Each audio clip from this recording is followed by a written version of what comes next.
ఇచ్చినటువంటి దైవజనులు reverend D సుధాకరయ్య గారికి ప్రభు పేరిట వందనాలు చెల్లిస్తూ ఉన్నాను.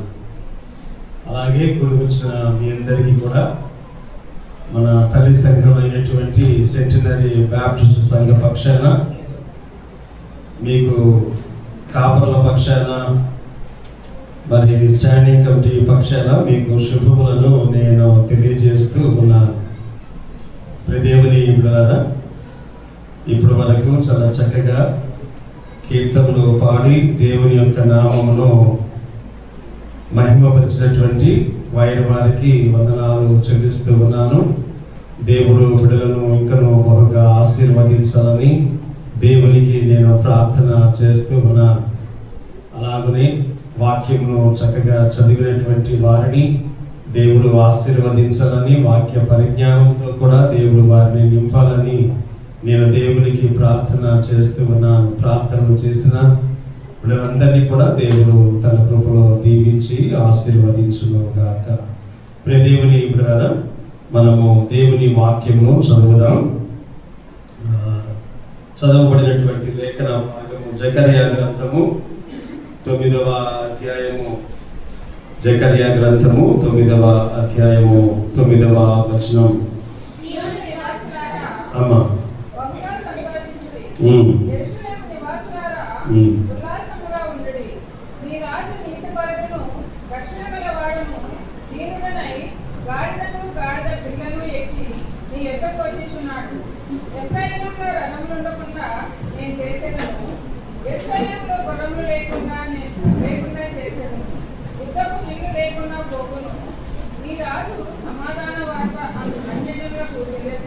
చాలా దేవునికి స్తోత్రాలు కలుగునుగాక. చిన్న ప్రార్థన చేద్దాం.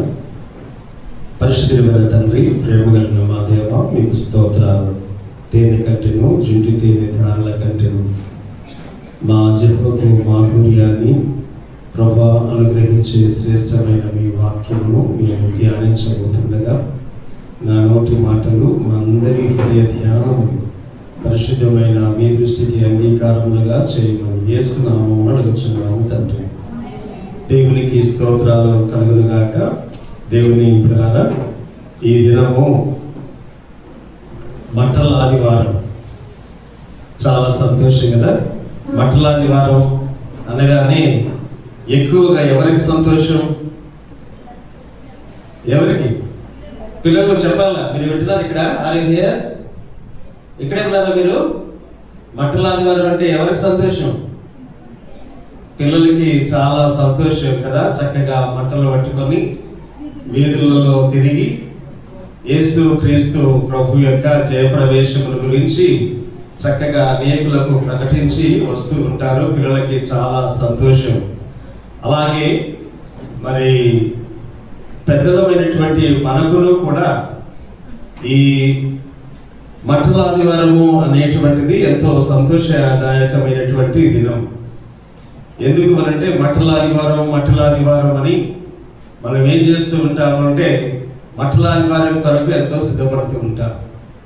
కొన్ని సంఘాలలో ఏం చేస్తూ ఉంటారంటే సండే స్కూల్ పిల్లలు చక్కగా ఈ కొబ్బరి మట్టలు తీసుకుని వచ్చి వాటితో క్రాసులు చేస్తారు, సిలువలు చేస్తారు. ఆ సిలువలను ఏం చేస్తారంటే ఇళ్ళకి వెళ్ళేటప్పుడు వాళ్ళు తీసుకొని వెళతారు. వాటిని తీసుకొని వెళ్ళి ఇంటిలో చక్కగా వాటిని డెకరేట్ చేసుకుంటూ ఉంటారు. గోడలకు కానీ లేకపోతే మరి ఇంకా అల్మారాలో కానీ సెల్ఫ్లలో కానీ చక్కగా వాటిని పెడుతూ ఉంటారు. ప్రియమైన వారారా, ఈరోజు మట్టల ఆదివారం. మట్టల ఆదివారము అనేటువంటిది మనము గమనించినప్పుడు ఇది యేసు క్రీస్తు ప్రభు యెరూషలేములో జయప్రవేశము చేశారు. యెరూషలేములో జయప్రవేశం చేశారు. యెరూషలేములో యేసు క్రీస్తు ప్రభు జయప్రవేశం చేశాడు. కానీ ఈరోజు అసలు క్రీస్తు యేసు జయప్రవేశము చేయవలసిన స్థలం ఎక్కడ? యేసు క్రీస్తు ప్రభు ప్రవేశించవలసిన ప్రదేశం ఎక్కడ? ఇవి నేను ఈరోజు మీతో క్లుప్తంగా ధ్యానం చేయాలని ఆశపడుతూ ఉన్నాను. మొట్టమొదటిగా మనం గమనించినప్పుడు BC 33వ సంవత్సరంలో మీ అందరికీ తెలుసు, అలెగ్జాండర్ ద గ్రేట్ ప్రపంచ ప్రపంచాన్ని జయించాడు. ఆయన ప్రపంచమంతా జయించి ఆయన ఏం చేశాడంటే ఇశ్రాయేలు దేశం, ఆ పాలస్తీనా దేశాన్ని కూడా జయించి పాలస్తీనా దేశంలో ప్రవేశించడానికి వెళుతూ ఉన్నాడు. యెరూషలేములో ప్రవేశించడానికి వెళుతూ ఉన్నాడు అలెగ్జాండర్. అలెగ్జాండర్ చుట్టూ కూడా విస్తారమైనటువంటి సైన్యం ఉంది. ఆ సైన్యంతో పోరాడి గెలిచేటువంటి పరిస్థితులు ఇశ్రాయేలుకు ఆ సమయంలో లేవు. సో వాళ్ళు ఏం చేస్తారు అంటే అలెగ్జాండర్ను యెరూషలేములోకి ఇన్వైట్ చేయడానికి, ఆహ్వానించడానికి ప్రధాన యాజకుడేమో ఆయన ప్రధాన యాజకుడు, యాజకులందరూ కూడా మందసాన్ని తీసుకొని ఆ మందసముతో ప్రజలందరూ కూడా ఈ అలెగ్జాండర్కు ఆహ్వానాన్ని పలకడానికి ఎదురుగా వెళ్ళారు. వెళ్ళినప్పుడు ఈ అలెగ్జాండర్ సైనికులందరూ కూడా ఏం చేస్తారంటే వాళ్ళ వరలో ఉన్నటువంటి ఖడ్గాలు బయటకు తీసి వీళ్ళందరినీ కూడా చంపడానికి ప్రయత్నం చేశారు. ప్రయత్నం చేసినప్పుడు అలెగ్జాండర్ వారించాడు, వద్దు వద్దు అలాగ చేయకూడదని. ఆయన ఏం చేశాడంటే వెంటనే గుర్రం మీద నుండి క్రిందికి దిగి ప్రధాన యాజకుడి యొద్దకు వెళ్ళి ప్రధాన యాజకుని యొక్క కాళ్లకు ఆయన నమస్కారం చేశాడు. ప్రపంచాన్ని జయించాడు. ఎక్కడా తలవంచలేదు, ఎవరికీ తలవంచలేదు. కానీ దేవుని యొక్క నిబంధన మందస్సమును చేతబట్టినటువంటి ప్రధాన యాజకుడు ప్రక్కనే నిబంధన మందస్సం ఉన్నది. అక్కడికి వెళ్ళి అలెగ్జాండర్ తల వంచాడు. ప్రియమైన వాళ్ళరా, ప్రజలందరూ కూడా హర్షధ్వనులతో, జయధ్వనులతో అలెగ్జాండర్ను యెరూషలేములోనికి తీసుకొని వెళతారు. అది చరిత్ర మనకు తెలియజేసేటువంటి సత్యం. రెండవది మనం చూసినప్పుడు మరి రెండవది క్రీస్తుకు పూర్వము 165వ సంవత్సరంలో 165వ సంవత్సరంలో యాంటియోకస్ ఎపిఫానస్ అనేటువంటి ఒక గ్రీకు రాజు. ప్రియమైన దేవుని బిడ్డలారా, ఆయన ఏం చేస్తారంటే యెరూషలేము మీదకు దండెత్తి వచ్చి యెరూషలేమును సమూలంగా నాశనం చేస్తాడు. యెరూషలేము పట్టణాన్ని నాశనం చేసేస్తాడు. అన్ని కూడా కూలగొట్టేసి యూదులకు అతి పరిశుద్ధమైనటువంటి దేవాలయంలోనికి వస్తాడు. ఆయన దేవాలయంలోనికి వచ్చి ఆ పరిశుద్ధమైనటువంటి దేవాలయంలో ప్రవేశించి అతి పరిశుద్ధమైనటువంటి స్థలంలోనికి వెళ్ళి ఆ బలిపీఠం మీద పందిని బలిగా అర్పిస్తారు. యూదులకు చాలా కోపం వస్తుంది.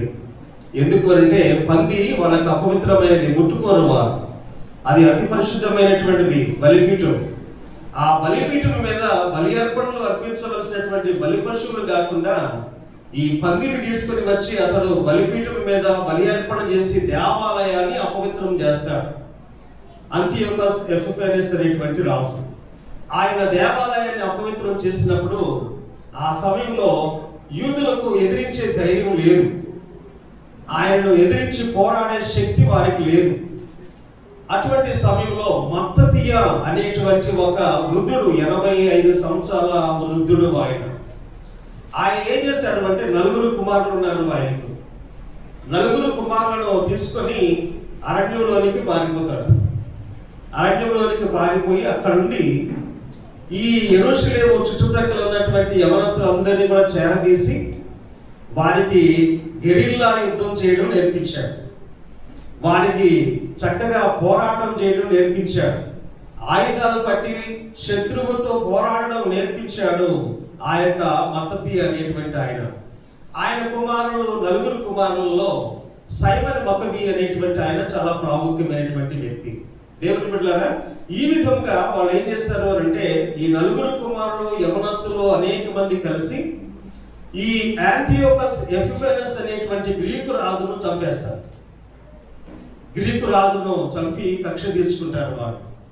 అప్పుడు ప్రజలందరూ కూడా ఏం చేస్తారంటే హర్షధ్వనులతో ఈ మత్తతియ తర్వాత మత్తతియ కుమారులు యవనస్తులందరూ కూడా యెరూషలేములోనికి వస్తున్నప్పుడు ఈ యెరూషలేములో ఉన్న ప్రజలందరూ ఏం చేస్తారంటే ఖర్జూర మట్టను చేత పట్టుకొని ఆ వస్తున్నటువంటి మత్తతియ అతని కుమారులకు ఎదురుగా వెళ్ళి వాళ్ళు ఏం చేస్తారంటే జయధ్వనులతో మత్తతియ యొక్క కుమారులను, యవనస్తులైనటువంటి వారిని అందరినీ కూడా యెరూషలేములోనికి సాధారణంగా ఆహ్వానము పలుకుతారు. వాళ్ళందరూ యెరూషలేములోకి వచ్చిన తర్వాత చేసిన మొట్టమొదటి కార్యం ఏంటంటే యెరూషలేము దేవాలయాన్ని పాలతో కడిగి శుద్ధీకరిస్తారు. ఎందుకు? ఆ ఎపిఫానెస్ అనేటువంటి రాజు దేవాలయాన్ని అపవిత్రం చేసినందువలన దేవాలయాన్ని, బలిపీఠాన్ని, సమస్తాన్ని కూడా వారు పాలతో కడిగి శుద్ధీకరించి ఏం చేశారు అంటే జయధ్వనులతో ఆ దేవాలయం చుట్టూ ఖర్జూరపు మట్టలు పట్టుకొని తిరుగుతూ సంతోషంగా దేవునికి స్తోత్రాలు చెల్లించారు. ఇది చరిత్ర తెలియజేసేటువంటి విషయం. దేవుని బిడ్డలారా, ఈ ఇద్దరు ప్రవేశం ఒక ఎత్తు అయితే వారిద్దరిని కూడా మించినటువంటి ఎత్తు మన ప్రభు అయినటువంటి యేసు క్రీస్తు ప్రవేశించిన జయప్రవేశం. ఇది మనము గమనించినప్పుడు దేవుని యొక్క వాక్యంలో మనం చదివాం. జకరియా గ్రంథము 9వ అధ్యాయము 9వ వచనంలోను, మత్తయి సువార్త 21వ అధ్యాయం 1 నుంచి 11 వచనాలలో కూడా మనం చూసినప్పుడు జకరియా ప్రవక్త చాలా ప్రత్యేకమైనటువంటి ప్రవక్త. ప్రియమైన దేవుని బిడ్డలారా, ఎందుకు అనేది మనం గమనించినప్పుడు జకరియా ప్రవక్త యేసు క్రీస్తు ప్రభు యొక్క జన్మం గురించి ప్రవచించినటువంటి ప్రవక్త. 3వ అధ్యాయము 8వ వచనంలో ఆయన పుట్టుకని గురించి ఆయన ముందుగానే ప్రవచిస్తాడు. 3వ అధ్యాయం 8వ వచనంలో, 6వ అధ్యాయం 12వ వచనంలో యేసు క్రీస్తు ప్రభు జన్మించబోతున్నాడు అనే సత్యాన్ని ముందుగానే ప్రకటిస్తాడు. 9:9లో ఆయన జయప్రవేశం పరిచర్య గురించి ప్రకటిస్తాడు. 11వ అధ్యాయము 12వ వచనంలో, 11వ అధ్యాయము 6 నుంచి 7 వచనాలలో మనం చూసినప్పుడు అదే ప్రవక్త మరలా క్రీస్తు యేసు యొక్క శిలువ మరణాన్ని గురించి కూడా ఆయన ప్రకటన చేశాడు. ప్రియమైన దేవుని బిడ్డలారా, జకరియా ప్రవక్త చాలా ప్రత్యేకమైనటువంటి ప్రవక్త. క్రీస్తు యేసును గురించి దర్శనాన్ని పొంది దేవుని బిడ్డలారా తన యొక్క ప్రవచనాలను లోకానికి అందించినటువంటి శ్రేష్టమైన ప్రవక్త.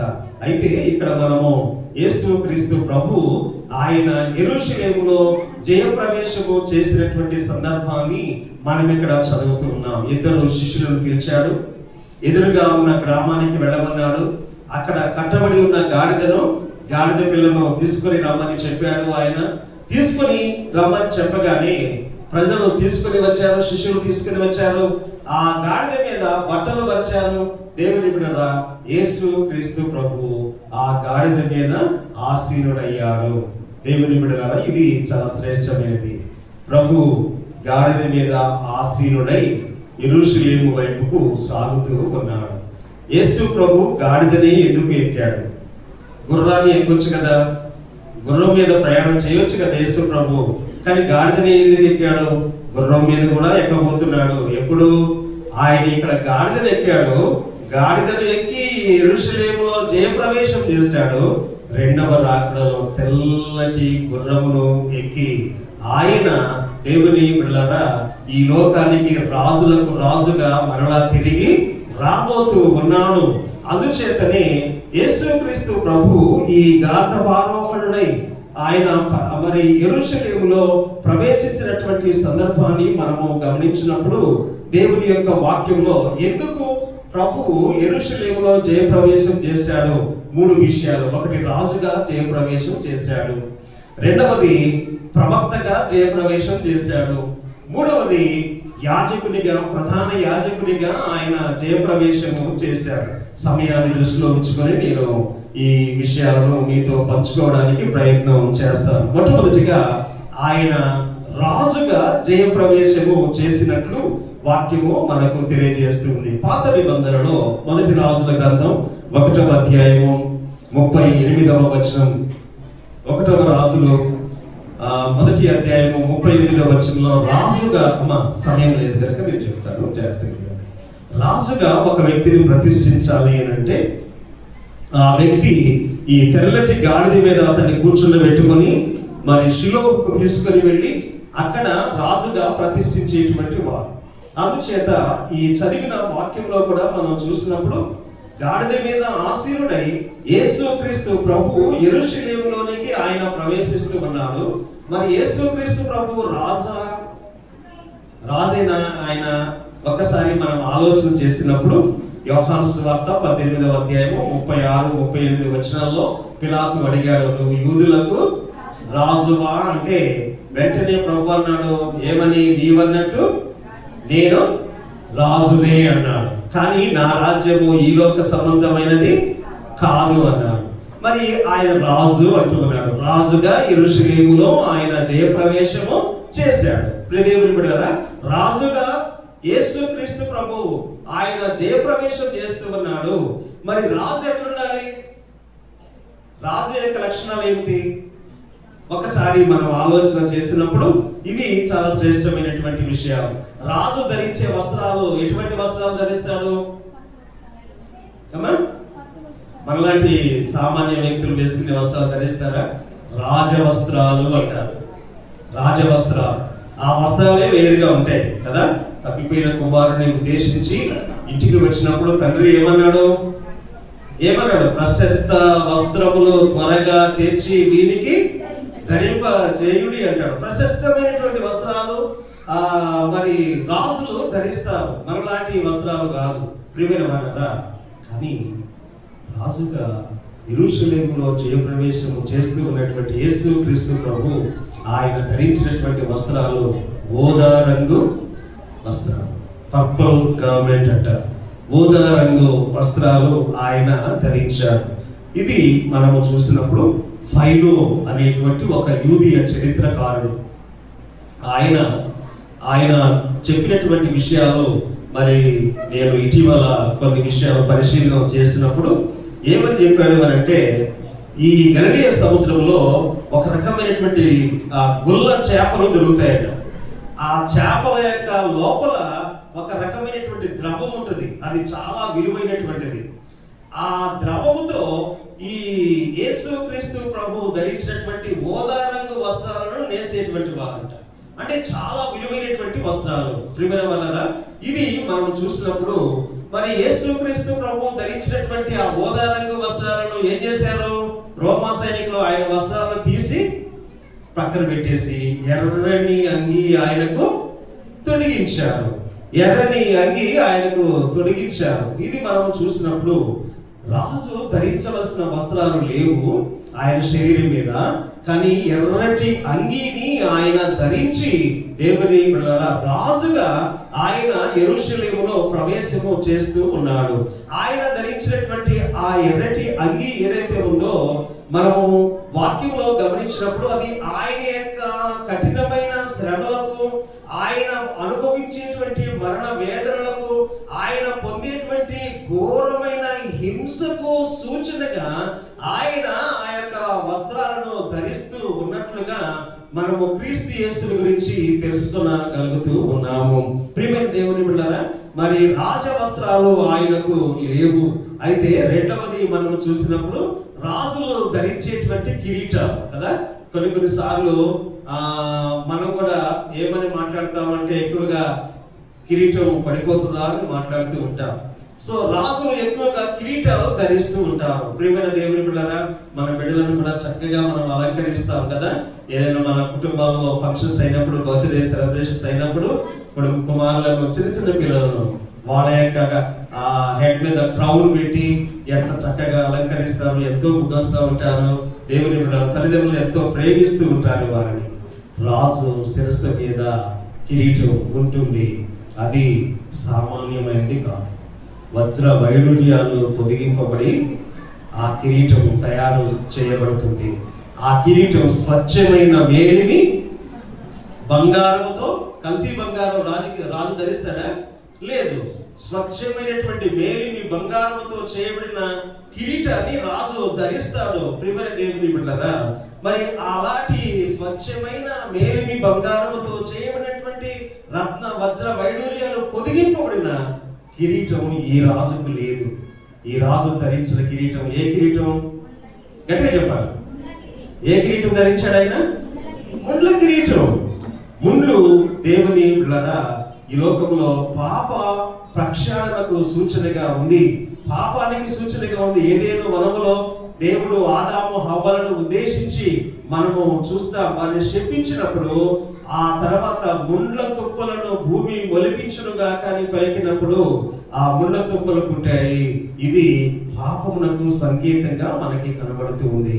యేసు క్రీస్తు ప్రభువు దేవుని బిడ్డలారా సర్వలోకములో ఉన్న సర్వ మానవాళి యొక్క పాపమునకు పరిహారం చేయడం కోసం ఆయన ఏం చేస్తున్నాడు, ఆ ముండ్ల కిరీటాన్ని శిరస్సు మీద పెట్టి బలంగా రోమా సైనికులు ఏం చేశారో ఆ కిరీటాన్ని అద్దినప్పుడు, గుద్దినప్పుడు దేవుని బిడ్డలారా ఈ కణతలలో ఆ ముళ్ళు గుచ్చుకొని పోయి ఆయన యొక్క శిరస్సు నుండి రక్తము కారి ఉన్నది. కనుక దేవుని వాక్య ప్రకారంగా మనం చూసినప్పుడు ముండ్ల కిరీటమును యోహాను సువార్త 19వ అధ్యాయంలో మీరు చదవని ఇంటికి వెళ్ళిన తర్వాత ముండ్ల కిరీటమును ధరించినటువంటి వాడై యేసు క్రీస్తు ప్రభు ప్రేతోరయములో నుండి బయటకు వచ్చినట్లు వాక్యము మనకు తెలియజేస్తూ ఉంది. కనుక ఈరోజు మనము మన యొక్క దైనందిన జీవితంలో దేవుని బిడ్డలారా మనము చేసిన పాపపు కార్యాలు, పాపపు క్రియలు ఏవైతే ఉన్నాయో వాటి యొక్క ఫలితమే క్రీస్తు యేసు ధరించినటువంటి ముండ్ల కిరీటము. కనుక ముండ్ల కిరీటాన్ని యేసు క్రీస్తు ప్రభు ఆయన ధరించాడు.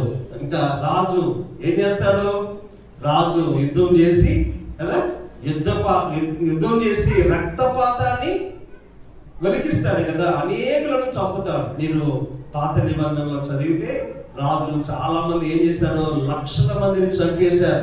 దేవుడు దావీదు కూడా చాలా వేల మందిని చంపేస్తాడు. అందుకే దేవుడు ఏమన్నాడు, నీ చేతులు రక్తంతో నిండిపోయి ఉన్నాయి, నాకు మందిరాన్ని కట్టడానికి వీలు లేదు అన్నాడు. రాజు అంటే రక్తపాతం చిందిస్తారు. ప్రియమైన దేవుని కూడా రక్తాన్ని ఒలికిస్తారు, అనేకుల ప్రాణాలు తీస్తారు. రక్తాన్ని ఒలికించేటువంటి వాడు రాజు. కానీ ఈ రాజు రక్తాన్ని ఒలికించేవాడు కాదు, రక్తాన్ని ప్రజల కొరకు చిందించే రాజు ఈయన. ప్రజల యొక్క రక్తాన్ని ఒలికించేటువంటి వాడు ఆ రాజు. కానీ ఈ రారాజు ప్రియమైన దేవుని బిడ్డలారా ప్రజల యొక్క పాప పరిహారం కొరకై సిలువలో రక్తాన్ని చిందించడానికి ఆయన యెరూషలేములో జయప్రవేశము చేస్తూ ఉన్నట్లుగా వాక్యము మనకు తెలియజేస్తూ ఉన్నది. దేవుని బిడ్డలారా యేసు క్రీస్తు ప్రభువు మరి ఆ గొప్ప దర్శనముతో మరి యెరూషలేములో ఆయన జయప్రవేశం చేశాడు. తర్వాత రాజు ఏం చేస్తాడు, రాజుల గురించి మాట్లాడేటప్పుడు ఏ శేషమైన ఉండొచ్చు కానీ శత్రుశేషం రాజు ఉండనీయుడు. శత్రుశేషాన్ని రాజు ఉండనీయుడు, చంపేస్తాడు. బైబిల్లో కూడా చాలా మంది సొంత కొడుకులను చంపేశారు, కుమారులను చంపేశారు చాలా మంది. ఎందుకు? వాళ్ళకు వ్యతిరేకంగా వాళ్ళు తయారవుతారేమో. దేవుని బిడ్డలారా ప్రాణాలు తీసినటువంటి వారు రాజులు. కానీ ఈ రాజు ప్రాణం తీసేవాడు, ప్రాణం ఇయ్యడానికి ప్రజల కొరకు ప్రజాప్రతినిధి అయి ప్రజల పక్షాన నిలువబడి సర్వలోకములో ఉన్న సర్వమానవాడి యొక్క పాప పరిహారము కొరకు ప్రాణము పెట్టడానికి యెరూషలేములో ఆయన జయప్రవేశము చేస్తూ ఉన్నట్లుగా దేవుని యొక్క వాక్యము మనకి ఇక్కడ తెలియజేస్తూ ఉన్నది.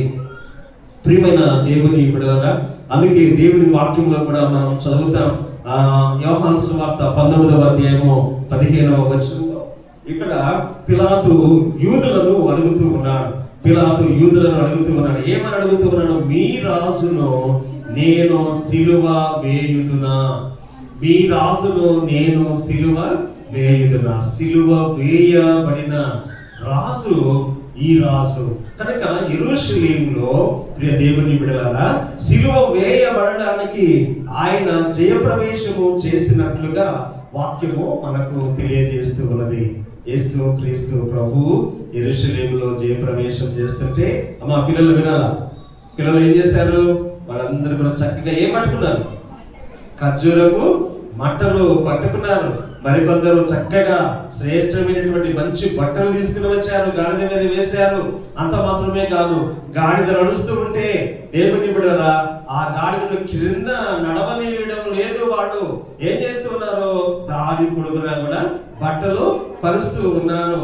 జయము దావీదు కుమారునికి జయము అని, హోసన్నా అని జయధ్వనులతో వారు యేసు క్రీస్తు ప్రభువును యెరూషలేములో జయప్రవేశము చేశారు. ప్రియమైన వాళ్ళారా మరి ఈరోజు అసలు యేసు ప్రభు 2026 సంవత్సరాల క్రితం యెరూషలేములో జయప్రవేశం చేశారు. కానీ ఈ రోజు జయప్రవేశం చేయాల్సింది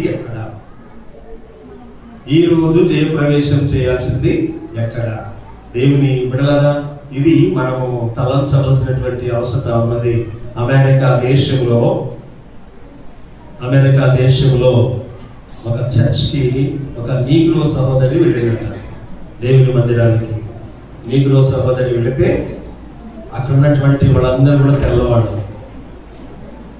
ఈమెను బయటికి నెట్టివేశారు, లోపలికి రానియలేదు. ఎందుకు? వాళ్ళంతా తెల్లవాళ్ళు, ఈమె నల్లగా ఉంది, లోపలికి రానియలేదు.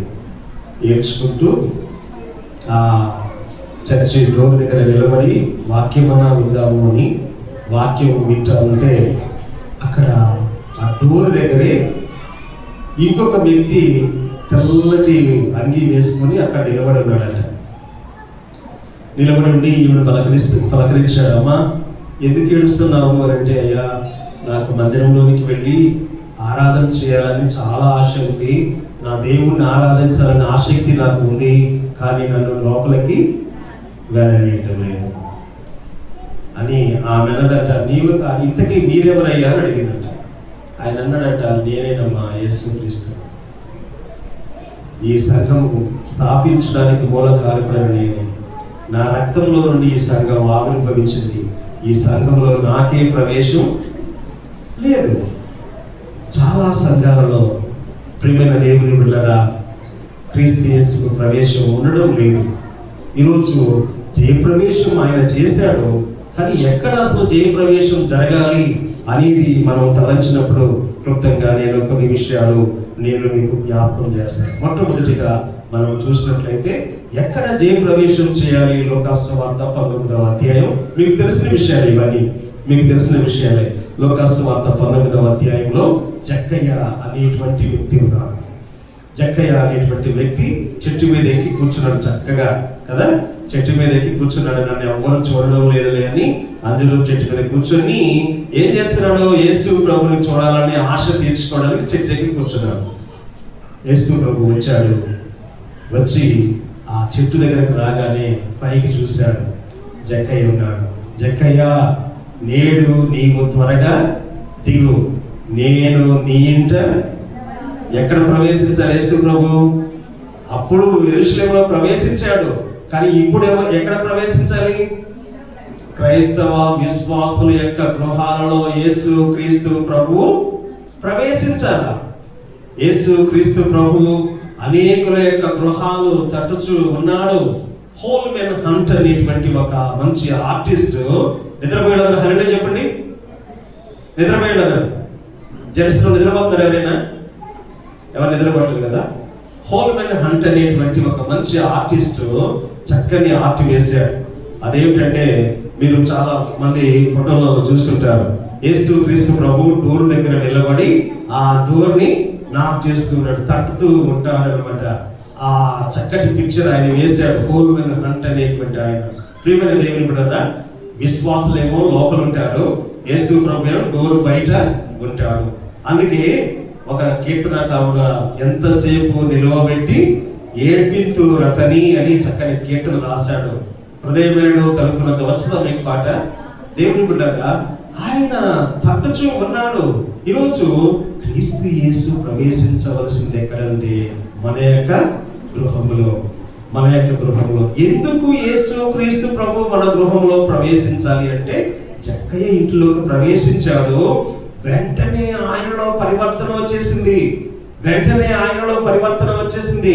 జక్కయ్యను చూసిన వాళ్ళందరూ కూడా ఏమన్నాడు? ఈయన పాపి, ఈయన పాపి, పాపి, పాపి అని పదే పదే పాపి అని పేరు పెట్టి పిలుస్తా ఉన్నారు. అలాంటి పాపి యొక్క జీవితంలో దేవుని బిడ్డలారా, యేసయ్య ఎప్పుడైతే ఆ ఇంటిలో ప్రవేశించాడో వెంటనే మార్పు. ప్రభువా, ఎవరి యొద్దనైనను నేను అన్యాయముగా దేనినైనా తీసుకుంటే తిరిగి 4 గంటలు. దేవుని బిడ్డల ఎంత పశ్చాత్తాపం, ఎంత మార్పు అతనిలో కనబడుతూ ఉన్నది దేవుని వాక్యంలో మనం చూస్తూ ఉన్నాం. ఈరోజు క్రీస్తు యేసు కూడా ఆ రీతిగా నీ గృహంలో ప్రవేశించాలా సంగమా? నీ గృహంలో ఆయన ప్రవేశించినప్పుడు నీలో మార్పు రావాలా, మార్పు చెందాలా నీవు.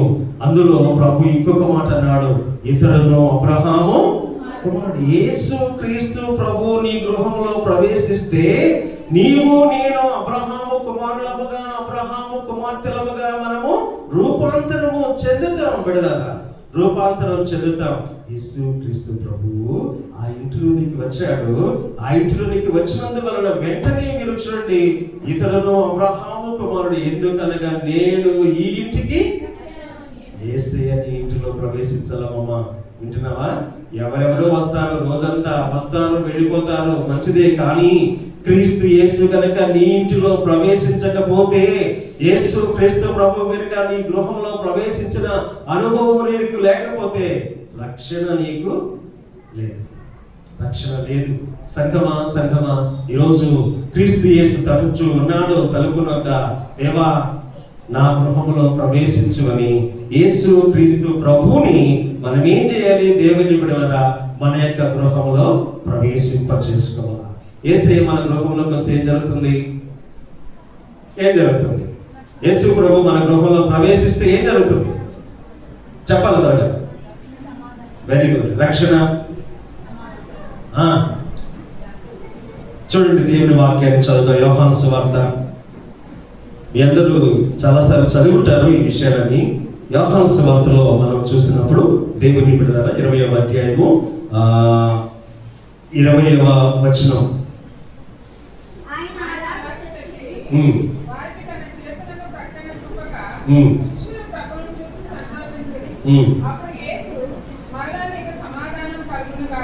చాలు, ఎంత చక్కటి మాట. ప్రియమైన వాళ్ళ శిష్యులు మేడగదిలో ఉన్నారు. రోమా సైనికులకు భయపడి తలుపులు వేసుకొని లోపల కూర్చొని భయంగా బిక్కుమంటూ వాళ్ళు కూర్చొని ఉన్నారు. ఆ సమయంలో వేసిన తలుపులు వేసినట్లుగానే ఉన్నాయి. యేసు క్రీస్తు ప్రభు పునరుత్థానుడైనటువంటి ఆ ప్రభువు పునరుత్థాన ప్రత్యక్షతను వారికి కలగజేశాడు. ఉన్నట్లుండి వారి మధ్యలో ప్రత్యక్షమై ఏమంటున్నాడు? మీకు సమాధానము కలుగునుగాక.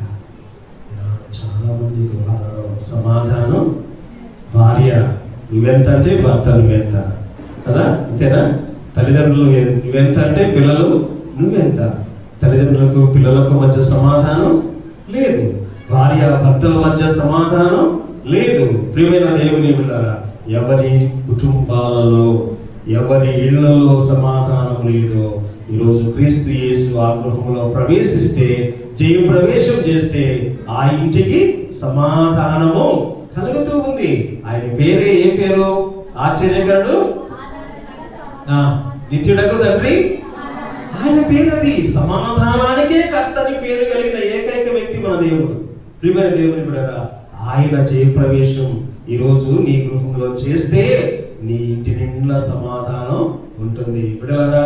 అందుచేత మన యొక్క గృహంలో యేసు క్రీస్తు ప్రభు జయప్రవేశము చేయవలసినటువంటి అవసరత ఉన్నది అని దేవుని యొక్క వాక్యంలో చదువుతూ ఉన్నాం. మూడవదిగా మనం చూస్తే మార్కు సువార్తలో కూడా ఒక చక్కటి సందర్భం ఉంది. మీరు చాలాసార్లు చదివి ఉంటారు. యేసు క్రీస్తు ప్రభు ఇక్కడ మనం మొదటి అధ్యాయంలో మీరు చూసినట్లయితే ఆయన పేతురు గృహంలోనికి వెళ్ళాడు.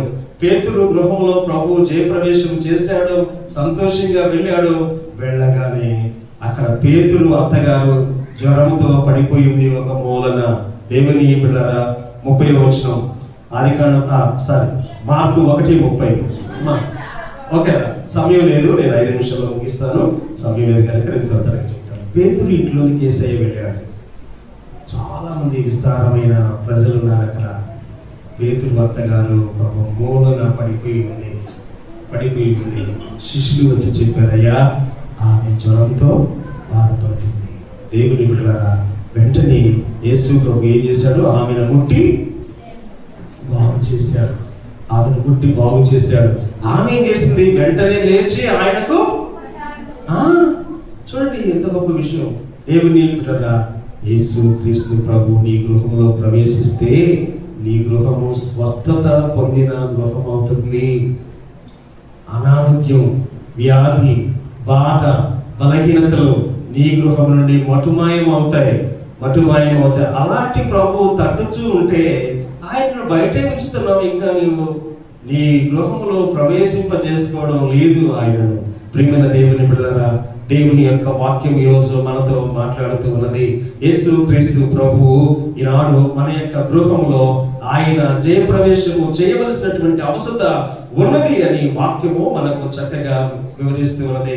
యేసు క్రీస్తు ప్రభు ఆయన మరి అనేక గ్రామాలను ప్రవేశించాడు. సుకారు అనేటువంటి ఒక గ్రామంలోనికి వెళ్ళాడు. అక్కడ ఒక స్త్రీ ఉంది. ఏం పేరు ఆమె పేరు చెప్పండి? పేరు తెలియదు కదా మనకి. సమరయ స్త్రీ అని రాశాడు ఆత్మదేవుడు. ప్రియమైన వారా, యేసు క్రీస్తు ప్రభు ఆమె యొక్క జీవితంలో ప్రవేశించాడు. అమ్మా, నీవిచ్చే నీళ్లు త్రాగితే మరలా దాహం వేస్తుంది, కానీ నేనిచ్చే నీళ్లు త్రాగవారు మరి ఎప్పటికీ జీవజలములు. ప్రియమైన వారా, జీవజలములు యేసయ్య ఇచ్చాడు. ఆమెతో మాట్లాడి ఆమె ఏం చేసింది? కొండను బాబు దగ్గర వదిలిపెట్టి గ్రామంలోనికి పరిగెత్తి ఏం చేస్తుంది? రండి, నేను చేసినవన్నీ నాతో చెప్పిన వారిని మీకు చూపిస్తాను రండి అని. దేవుని బిడ్డలారా, ఈయన మెస్సయ్య కాడా? ఎంత గొప్ప సాక్ష్యం! ఎప్పుడైతే యేసు క్రీస్తు ప్రభు ఆమె యొక్క జీవితంలో ప్రవేశించాడో, దేవుని బిడ్డలారా, ఊరందరినీ కూడా ఏకం చేసింది. ఊరందరినీ యేసు పాదాల దగ్గరకు తోడుకొని వచ్చింది. వాళ్ళు వచ్చి ఏమన్నారు? యేసయ్యని చూశారు. అమ్మా, నీవు చెప్పిన దానిని బట్టి కాదు, కానీ మా మట్టుకు మేము విని ఈయన నిజముగా లోక రక్షకుడని తెలుసుకొని నమ్ముతూ ఉన్నాం. ప్రియమైన వారారా, యేసు క్రీస్తు ప్రభు ఒక్క స్త్రీ జీవితంలో ప్రవేశిస్తే ఆమె వెళ్ళి వందల మందిని ప్రభు ఎదుకు నడిపించింది. వందల మంది జీవితాలలో యేసు క్రీస్తు ప్రభు ప్రవేశించేట్లుగా చేసింది ఆమె. మరి మనం పుట్టినప్పటి నుండి వాక్యం వింటున్నాం కదా, ఆదివారం గుడికి వస్తున్నాం. కానీ ఒక్కరి జీవితంలోనైనా యేసయ్య ప్రవేశించడానికి నీవు నేను కారణమయ్యామా? ప్రభు అంటాడు, ఒక్క పాపి రక్షింపబడితే పరలోకంలో కూడా మట్ల ఆదివారం కంటే ఎక్కువ పండుగ ఉంటుందంట. మట్ల ఆదివారం కంటే కూడా ఎక్కువ పండుగ, సంతోషం. దేవుని బిడ్డలారా, ఈరోజు మన యొక్క జీవితాలలో యేసు క్రీస్తు ప్రభు జయప్రవేశము చేయవలసినటువంటి అవసరత ఉన్నది. మీ అందరికీ తెలుసు. యేసు ప్రభు శిష్యులు ఎంతమంది? 11 మంది, 12 మంది చెప్పాలి. పురుషులు చెప్పండి, ఎంతమంది? గట్టిగా చెప్పండి. నిద్రపోతున్నారు ఎవరైనా? ఎవరు నిద్రపోవట్లేదు కదా? యేసు ప్రభు శిష్యులు ఎంతమంది? మరి ఎవరయ్య గారు ప్రశ్నలు ఎందుకు అడుగుతారో, తొందరగా ముగించేయండి అంటారా? 12 మంది యేసు ప్రభు శిష్యులు. వాళ్ళు ఎవరు? ఇంగ్లీష్ మీడియం చదువుతున్నారా? స్కూల్స్ లో? అమ్మా, ఎక్కడ చదవాలా? గలిలయ సముద్రమే వాళ్ళకి ఇంగ్లీష్ మీడియం స్కూల్.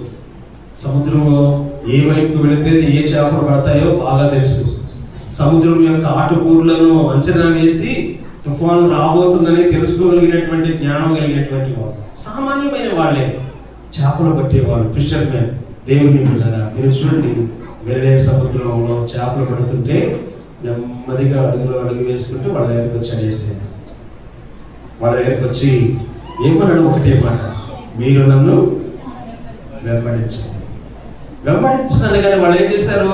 ఎందుకు ప్రభువా, నిన్ను వెంబడిస్తే మాకు ఏమిస్తావు అని అడిగారా?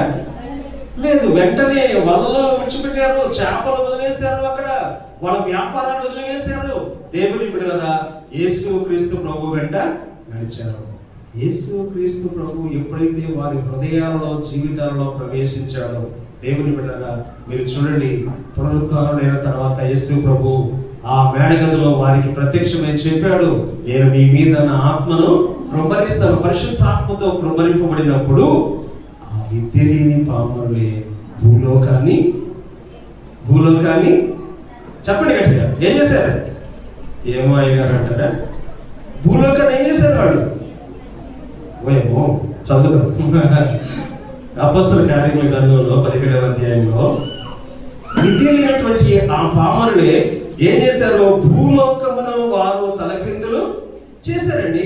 భూలోకాన్ని వాళ్ళు తలక్రిందులు చేశారు. దేవుని బిడ్డలారా, అపొస్తలుల కార్యముల గ్రంథం 17వ అధ్యాయము 6వ వచనం ఈ మాట ఉంది. అమ్మా, ఇక్కడికి కూడా వచ్చారు. ప్రియమైన వాళ్ళరా, ఎప్పుడైతే యేసు ప్రభు వారి జీవితాల్లో ప్రవేశించాడో, వాళ్ళు లోకాన్ని తలక్రిందులు ప్రార్థన చేస్తే ఏమైంది? భూమి కంపించిపోయింది, భూమి కంపించిపోయింది. అంత శక్తివంతమైన ప్రార్థనలు యేసు క్రీస్తు ప్రభు వారిలో ప్రవేశించినప్పుడు పేతురు, మీ అందరికీ తెలుసు, ఆయన నీడబడితే అనేక మంది రోగులు బాగుపడ్డారు, స్వస్థత పొందారు. దేవుని బిడ్డలు ఎంత మార్పు క్రీస్తు యేసు వారిలో ప్రవేశించినందువలన. అపోస్తలుడైన పౌలు దమస్కు మార్గంలో వెళుతూ ఉన్నాడు. అపోస్తల కార్యముల గ్రంథంలో మీకు తెలుసు 9వ అధ్యాయము మనం చదువుతాం. అక్కడ దమస్కు మార్గంలో వెళుతూ ఉంటే ప్రభు ప్రత్యక్షమయ్యాడు. ప్రభువా నీవు, ఆయన అన్నాడు, నీవు హింసించుచున్న యేసును. హింసించే యేసు అతని జీవితంలో ప్రవేశించాడు. ఎప్పుడైతే దేవుని బిడ్డలారా యేసు క్రీస్తు ప్రభు అతని జీవితంలో ప్రవేశించాడో ఆయన అంటాడు, నేను ఇప్పటి నుండి జీవించు ఈ జీవితము ఇక మీదట నా కొరకు కాదు. ఎవరి కొరకు? మరి నా కొరకు తన్ను తాను అప్పగించుకొని నా పాప దోష శిక్షను మోసి పాప భారాన్ని భరించి నా కొరకు రక్తాన్ని చిందించి కలువరి శిలువలో నా కొరకు ప్రాణాన్ని పెట్టిన నా ప్రభు కొరకే ఈ జీవితం అంతా. దేవుని బిడ్డలారా, అలాంటి తీర్మానం మనం చేయాలి.